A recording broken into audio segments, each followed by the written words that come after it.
Hello friends, welcome back to our channel your baby we care. आपने हमारी series जिसमें हमने टॉयज़ के बारे में डिस्कस किया है वो ज़रूर देखी होगी। अगर नहीं देखी है तो उस वीडियो को भी ज़रूर देखें जिसमें हमने टॉयज़ को कैसे ख़रीदें और उनके लिए सेफ्टी मेजर्स क्या हैं जब आप टॉयज़ ख़रीदने जा रहे हैं। ये दोनों वीडियोज़ आपके लिए देखना बहुत ज़रूरी है। इस वीडियो में हम ये डिस्कस करने वाले हैं कि 3 to 6 मंथ के बच्चे के लिए कौन से टॉयज़ की रिक्वायरमेंट रहती है। 0 to 3 मंथ्स के बच्चों के लिए जिन टॉयज़ की रिक्वायरमेंट रहती है उनके लिए ऑलरेडी मैं एक वीडियो बना चुकी हूँ, उसको भी आप ज़रूर चेक करें अगर आपका बच्चा 0 to 3 मंथ्स की कैटेगरी में फॉल करता है। बच्चों के लिए टॉयज़ लेने के समय बहुत ज़रूरी है आप ये समझें कि बच्चों को टॉयज़ आखिर किस लिए हेल्पफुल हैं और आखिर आप कौन सी एक्टिविटीज़ में टॉयज़ को इन्वॉल्व कराना चाहते हैं। जैसे कि इस एज में बच्चा अपने आप बैठने की कोशिश करता है, बच्चा क्रॉल करने की कोशिश करता है और ऐसे ही कई चीज़ें हैं जिसमें बच्चा नए वर्ल्ड को एक्सप्लोर कर रहा होता है और इसी में इन सारे एक्सप्लोरेशन में आप टॉयज़ की हेल्प ले सकते हैं बच्चे को ज़्यादा से ज़्यादा आसपास के एनवायरनमेंट से रिकॉग्नाइज कराने के लिए। तो इन्हीं सारी चीज़ों के लिए कैसे टॉयज़ आपके बेबी को डेवलप करने में हेल्प कर सकते हैं, आइए जानते हैं हमारे इस वीडियो में। तो बिना टाइम वेस्ट किए शुरू करते हैं हमारा ये वीडियो।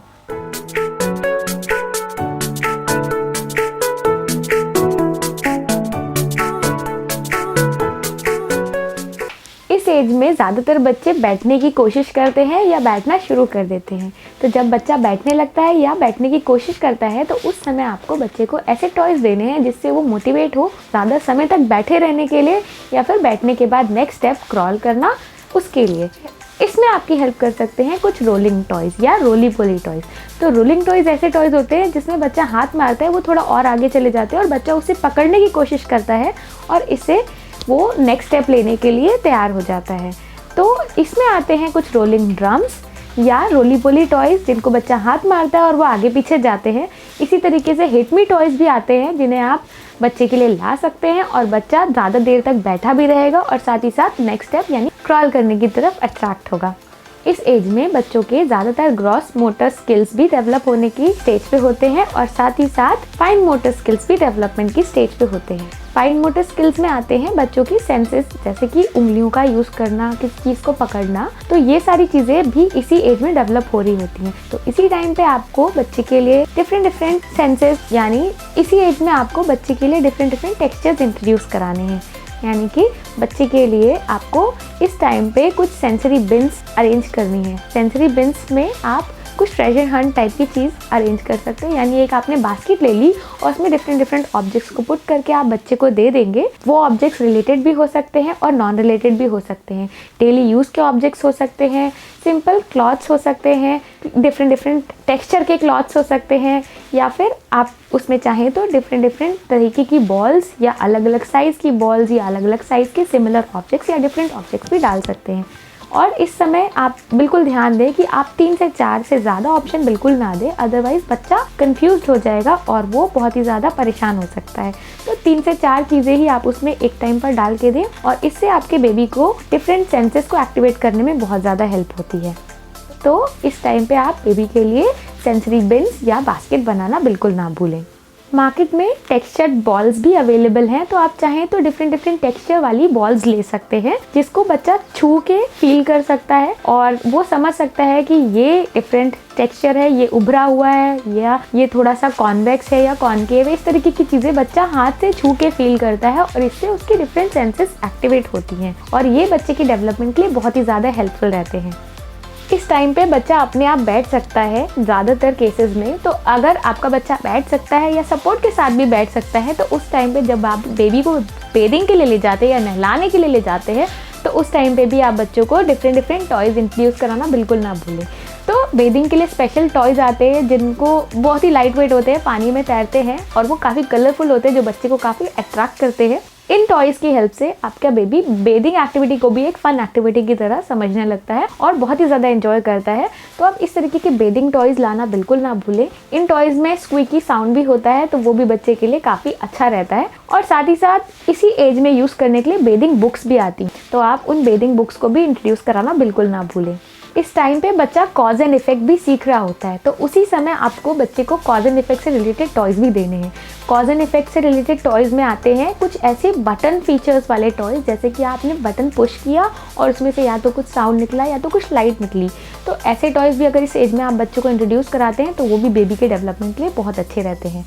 तो इसमें आप बहुत ही सिंपल से इलेक्ट्रिकल ड्रम्स इंट्रोड्यूस करा सकते हैं, या फिर आप बेबी को डांसिंग डक इंट्रोड्यूस करा सकते हैं, या डांसिंग फ्रॉग्स, और इसी तरीके के कई लाइट और साउंड वाले टॉयज़ मार्केट में अवेलेबल हैं। आप इन सारे टॉयज़ में भी अपने कन्वीनियंस के हिसाब से ऑप्शन चूज़ कर सकते हैं, क्योंकि बच्चे की फाइन मोटर स्किल्स भी इसी समय डेवलप हो रही हैं। ये समय बिल्कुल सही है बच्चे को पियानो इंट्रोड्यूस कराने का। बच्चों के लिए बहुत ही अच्छे पियानोज आते हैं जिनमें बच्चा कुछ बटन्स प्रेस करता है और उसमें किसी तरीके की आवाज़ आती है। ये काफ़ी इंटरेक्टिव पियानोज होते हैं, तो ये बच्चे के लिए बहुत ही ज़्यादा हेल्पफुल रहते हैं कॉज एंड इफेक्ट को सीखने के लिए।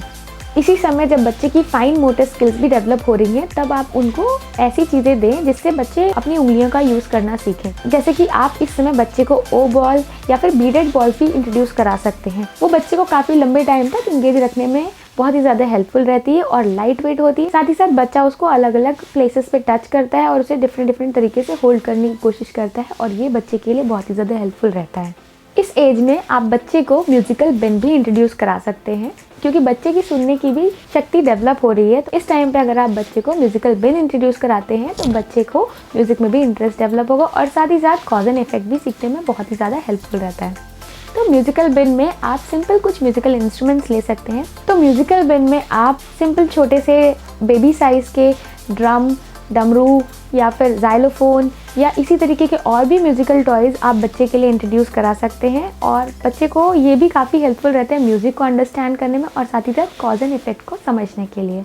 एक बहुत ही सिंपल सा टॉय जो आप इस एज में इंट्रोड्यूस करा सकते हैं वो है एनिमल सेट। तो आप बच्चे के लिए डिफरेंट एनिमल्स का एक सेट ले सकते हैं और उन्हें ऑर्गेनाइज करके एक छोटी सी बिन में दे सकते हैं। इससे बच्चे उन टॉयज़ को अभी उतना समझेंगे तो नहीं, बट वो उन्हें देखेंगे और उन्हें पहचानने की कोशिश करेंगे। हाँ, वो अभी सारे एनिमल्स को नेम नहीं कर सकते हैं, बट फिर भी वो उनके डिफरेंट टेक्सचर्स और उनके साइज और डिफरेंट शेप्स को समझने की कोशिश करेंगे। और इस टाइम पे आप उन्हें इसके साथ वो वोकैबुलरी डेवलप करने में भी बहुत ही ज़्यादा हेल्प रहती है। आप उसी के साथ साथ इंट्रोड्यूस करा सकते हैं कि इस एनिमल को या इस फिगर को आप क्या बोलते हैं। इस तरीके की चीज़ें अगर आप बच्चे को बताते हैं तो वो बहुत ही जल्दी लर्न करेगा कि ये किस तरीके का एनिमल है, और डिफरेंट एनिमल्स में अंतर करना भी बच्चा समझता है, और इसी के साथ बच्चे की वोकैबुलरी भी एक्सपैंड होती है।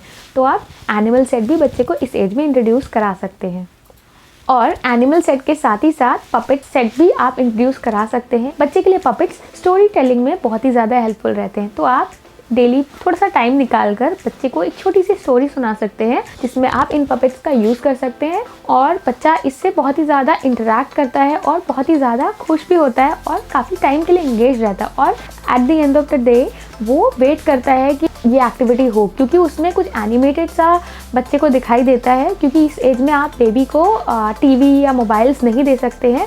तो जब इस तरीके की कोई एक्टिविटी होती है तो बच्चा बहुत ज़्यादा वेट करता है और बहुत ही ज़्यादा एंजॉय करता है इस एक्टिविटी के लिए, और आपके बच्चे की डेवलपमेंट में और साथ ही साथ जैसे नई तरीके की वोकैबुलरी लर्न करने में और स्टोरी टेलिंग की हैबिट को भी लर्न करने में बहुत ही ज़्यादा हेल्पफुल रहता है। इस एज में बच्चे का ब्रेन बहुत ही स्पीड से डेवलप हो रहा होता है। बच्चे के ब्रेन के लिए आपको कुछ टॉयज़ ज़रूर रखने चाहिए। आप इसी एज में बच्चे को मैथ्स का बेसिक फंडास इंट्रोड्यूस करा सकते हैं, जैसे कि आप बेबी को सॉर्टिंग टॉयज़ दे सकते हैं जिससे बेबी सॉर्ट करना सीखेगा, या फिर आप बेबी को डिफरेंट शेप्स इंट्रोड्यूस करा सकते हैं। और इस एज में बच्चे बहुत ही अच्छे से तो नहीं रिकॉग्नाइज करते कि कौन सी शेप क्या है, बट वो देखेंगे और समझेंगे, और over the period of time, समझ लीजिए 6 महीने पास होते ही वो ये समझने लग जाते हैं कि ये शेप इस शेप से मैच करती है। बच्चे को ध्यान से देखेंगे तो आपको समझ आएगा कि बच्चा ये चीज़ें फील कर रहा है और वो समझने की कोशिश कर रहा है कि दो मैचिंग शेप्स क्या हैं और जो नॉन मैचिंग शेप है वो क्या है। वो अपने आप इन चीज़ों में डिफरेंस फाइंड आउट करने लग जाता है, और ये चीज़ आपको बहुत ही ज़्यादा विजिबल रहेगी अगर आप ऐसे टॉयज़ इंट्रोड्यूस कराते हैं तो इस एज में आप बेबी को डिफरेंट शेप्स ज़रूर इंट्रोड्यूस कराएं। और उसके साथ ही सॉर्टर टॉयज़ बहुत ही इंपॉर्टेंट है इस एज में बेबी के डेवलपमेंट के लिए। सॉर्टिंग के साथ ही साथ स्टैकिंग टॉयज़ भी इस एज में बहुत ही ज़्यादा हेल्पफुल रहते हैं। तो जब बेबी की एज 3 to 6 मंथ है, उस एज में बेबी स्टैक करना तो नहीं जानता है, पर स्टैक को गिराना ज़रूर जानता है। तो आप डिफरेंट ब्लॉक्स को अगर एक के ऊपर एक ऐड करके देंगे तो बच्चा उसे बहुत जल्दी गिराता है। काफ़ी उसको कॉज एंड इफेक्ट समझने में हेल्प रहती है, और over the period of time जब वो कंटिन्यूअसली देखता है कि आप बार बार उसको एक के ऊपर एक लगा के दे रहे हैं, तो वो भी थोड़े टाइम बाद ये कोशिश करता है कि वो भी इस ऑर्डर को रिपीट करे, और इससे वो पैटर्न रिकग्निशन और साथ ही साथ स्टैकिंग और सॉर्टिंग भी सीखता है। इससे वो ये सीखता है कि आखिर सबसे छोटा साइज़ क्या है, सबसे बड़ा साइज़ क्या है, लार्जर और स्मॉलर का कंसेप्ट भी सीखता है। तो ये सारी छोटी छोटी प्रैक्टिकल चीज़ें हैं जो बच्चे को आगे लॉन्ग लाइफ के लिए बहुत ही ज़्यादा हेल्पफुल रहती हैं। तो इस तरीके के टॉयज़ भी आप बिल्कुल मिस ना करें। इस एज में बच्चों को आप पजल्स भी दे सकते हैं। आपको ये लगता होगा बच्चा बहुत छोटा है पजल सॉल्व करने के लिए। हाँ, बच्चा छोटा है, पर फिर भी आप उसे पजल्स इंट्रोड्यूस कराएंगे तो बच्चा उन पजल्स के बारे में सोचना सीखेगा और समझना सीखेगा। तो जब आप उसको डिफरेंट पजल्स देते हैं तो वो उनको काफ़ी टाइम देता है और समझने की कोशिश करता है। तो ये आपके बच्चे के ब्रेन के डेवलपमेंट के लिए बहुत ही ज़्यादा इंपॉर्टेंट है। तो जो सिंपलेस्ट पजल्स आप बेबी को इंट्रोड्यूस करा सकते हैं वो रिंग टॉयज़ होते हैं। यानी कि जब स्टैकिंग रिंग्स आप बच्चे को देते हैं तो बच्चा अभी फ़िलहाल बस उन रिंग्स को निकालेगा, लेकिन कुछ टाइम बाद वो रिंग्स को वापस अरेंज भी करने लग जाएगा। इस एज में अभी उन्हें ये नहीं पता है कि छोटा बड़ा क्या है, बट हाँ, वो जब आप उनको रिंग में स्टैक करके देते हैं तो वो उनको निकाल के फैलाने में ज़्यादा इंटरेस्टेड रहते हैं। तो आप उन्हें इस तरीके के टॉयज़, रिंग टॉयज़ इंट्रोड्यूस कराते हैं तो बेबी उन चीज़ों को ऑब्जर्व करता है और अभी फ़िलहाल बस वो फेंकेगा इन्हें निकाल कर, बट कुछ टाइम के बाद वो वापस उन्हें ऑर्गेनाइज करना भी चाहेगा। तो आप रिंग टॉयज़ भी इस एज में बच्चे को इंट्रोड्यूस करा सकते हैं। पजल्स में ही नेक्स्ट आते हैं लार्ज नॉब टॉयज़। यानी कि ये ऐसे सिंपल कटआउट पजल्स होते हैं जिनमें ऊपर एक नॉब टाइप की चीज़ दी होती है, जिससे बच्चा उसको पजल से हटाकर और वापस लगा सकता है। तो इस तरीके के टॉयज़ भी आप इस एज में बच्चे को इंट्रोड्यूस कराते हैं तो बच्चा आगे के लिए शेप मैच करना या स्टैकिंग और सॉर्टिंग भी अच्छे से सीखता है। तो इस एज में बच्चे को आप लार्ज नॉब टॉयज़ ज़रूर दें, इससे उसकी ब्रेन के डेवलपमेंट में बहुत ज़्यादा हेल्प रहती है। और इसी टाइम पर आप बच्चे को ओपन एंडेड टॉयज़ देना बिल्कुल ना भूलें। ओपन एंडेड टॉयज़ में बहुत ही सिंपल से क्यूब्स आते हैं या फिर आप उनको लिंक्स दे सकते हैं। कई तरीके के लिंक्स आते हैं, उन सारे लिंक्स को बच्चा आपस में जोड़ता है, डिफरेंट शेप्स बनाने की कोशिश करता है। तो ये जनरली रेकमेंडेड तो रहता है आगे की एज के लिए, बट इस एज में अगर आप उन्हें इंट्रोड्यूस कराते हैं काफ़ी जल्दी वो इन सारी चीज़ों में इंटरेस्टेड होते हैं और उनकी क्रिएटिविटी भी डेवलप होती है। इसी टाइम पर आप उन्हें ब्लॉक्स और क्यूब्स भी इंट्रोड्यूस करा सकते हैं। स्टैकिंग ड्रम, स्टैकिंग रिंग्स भी आते हैं, आप वो सारी चीज़ें बच्चे के लिए ले सकते हैं। टॉयज़ का डिस्कशन बिना बुक्स के डिस्कशन के ओवर नहीं हो सकता। तो इस एज में आप बच्चे को डिफरेंट बुक्स भी ज़रूर इंट्रोड्यूस कराएं। तो बुक्स में आप बेसिक क्लॉथ के बुक्स इंट्रोड्यूस करा सकते हैं जिनमें बड़े साइज़ के पिक्चर्स बने होते हैं। इस एज में बच्चा कलर भी रिकॉग्नाइज करता है, तो आप कलरफुल बुक्स इंट्रोड्यूस करा सकते हैं।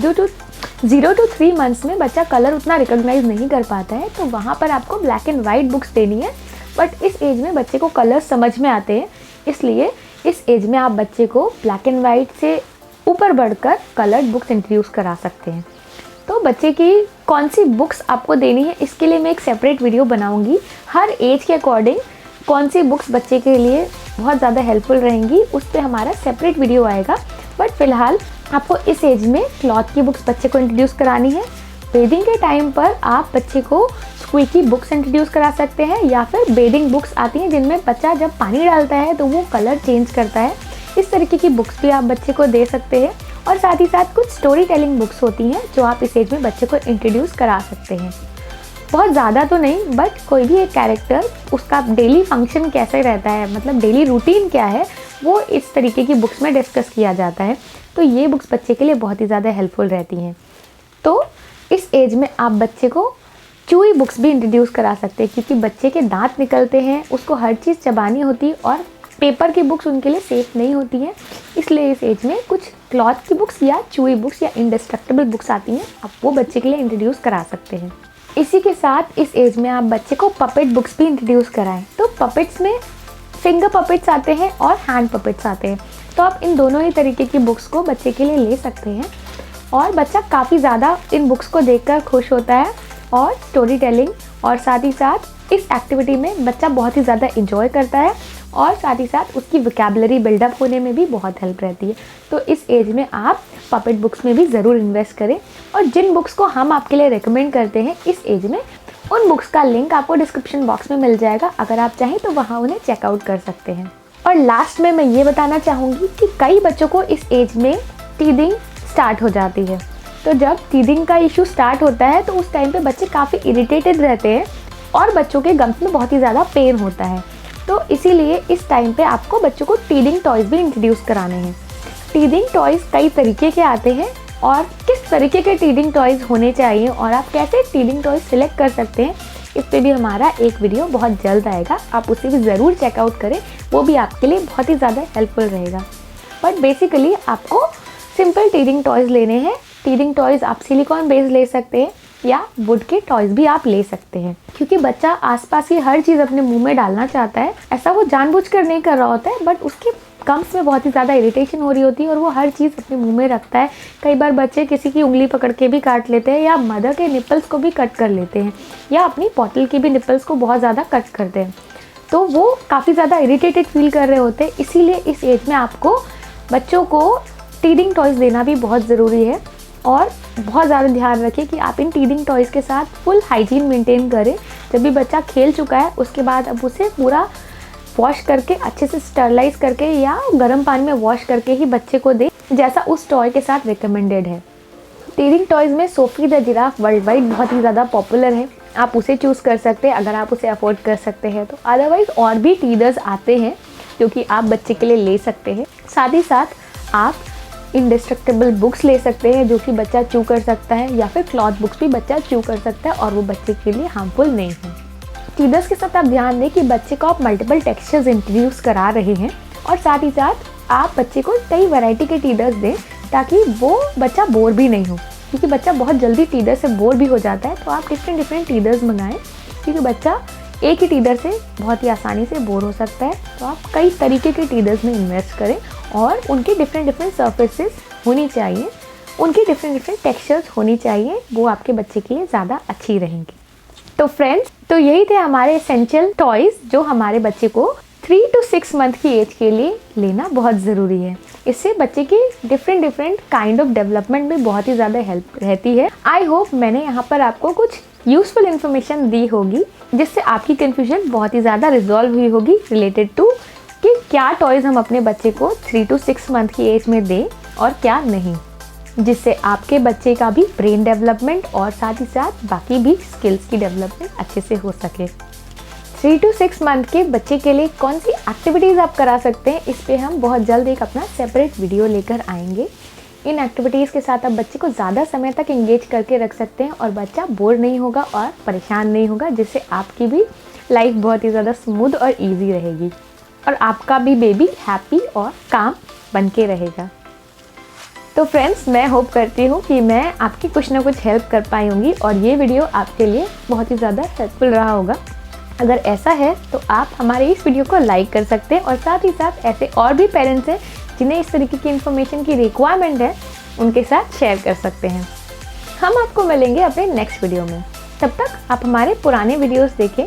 बाकी भी सीरीज़ हमारे चैनल पर आप ज़रूर चेकआउट करें, जिनमें हमने प्रेगनेंसी, बेबी केयर और डिलीवरी से रिलेटेड इन्फॉर्मेशन शेयर की है।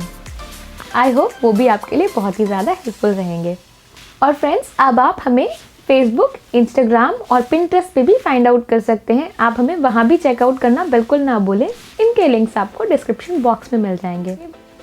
तो 3 to 6 मंथ के बाद 6 to 9 मंथ के बेबी को आपको कौन से टॉयज़ देने हैं, इसके बारे में मैं बहुत ही जल्द एक नया वीडियो लेकर आने वाली हूँ।